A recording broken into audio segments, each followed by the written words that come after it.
ఒక ఆంధ్రాలో పనిచేసినటువంటి ఎత్తు తెలంగాణలో, హైదరాబాద్‌లో పనిచేస్తుందా లేదా చూడాలి. ఆంధ్రాలో జగన్‌కి, పవన్‌కి ఏ గొడవలు లేవు. లేదా వైఎస్ఆర్ కాంగ్రెస్ పార్టీకి, జనసేనకి ఏ గొడవలు లేవు. గొడవ పుట్టించింది, సృష్టించింది, పెంచింది, పోషించింది పవన్ కళ్యాణే.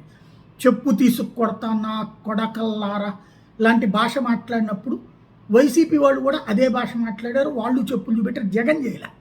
కానీ కింద వాళ్ళందరూ చేశారు. అదిగో చూసారా పవన్ కళ్యాణ్ అవమానిస్తున్నారు, పవన్ కళ్యాణ్ అవహేళన చేస్తున్నారు. కనీసం మీకు రాష్ట్రం మీద ప్రేమ లేకపోయినా కులమైనటువంటి ఫీలింగ్ లేదా లాంటి పదాలతో మరొక వైపున రెచ్చగొట్టగలిగారు. అంటే చివరికి కాపు నేస్తం లాంటి పథకాలు తీసుకున్న కాపు మహిళలు కూడా జీవితంలో ఎప్పుడు అట్లా ఏడాదికి 15,000 రూపాయలు డబ్బులు రానటువంటి సిచ్యువేషన్ చూసినటువంటి వాళ్ళు కూడా, ఫీజు రియంబర్స్మెంట్లు భారీగా తీసుకున్న వాళ్ళు కూడా, ఆరోగ్యశ్రీలు బాగా తీసుకున్నటువంటి వాళ్ళు కూడా, అదేది డ్వాక్రా రుణమాఫీ తీసుకున్నటువంటి కాపు మహిళలు కూడా అటు ఓటేశారు. ఏకపక్షంగా పడ్డాయి.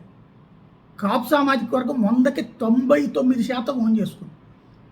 అదే సందర్భంలో తెలుగుదేశం ఓట్లు ఇవన్నీ పడ్డాయి. ఈ ఎమోషన్ ఇప్పుడు తెలంగాణలో పండిస్తున్నారు. ఈయన విమర్శిస్తారు, వాళ్ళని మందలిస్తారు, వాళ్ళ మీద ఆగ్రహం వ్యక్తం చేస్తారు. వాళ్ళు దాని మీద స్పందిస్తారు. ఆ స్పందించి చూసారు ఇదిగో అవమానిస్తున్నారంటారు, ఆగ్రహిస్తుంటారు.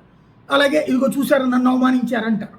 ఇది మరి రేపు కార్పొరేషన్ ఎలక్షన్లో, ఆ తర్వాత 29 ఎలక్షన్లో పనిచేస్తుందా? ఆంధ్రప్రదేశ్లో అనుసరించిన ఫార్ములా తెలంగాణలో పనిచేస్తుందా? ఆంధ్రాలో సక్సెస్ అయ్యారు. 21కి 21 గెలవడం వెనకాల అదే కారణం, 2కి 2 గెలవడం వెనకాల అదే కారణం.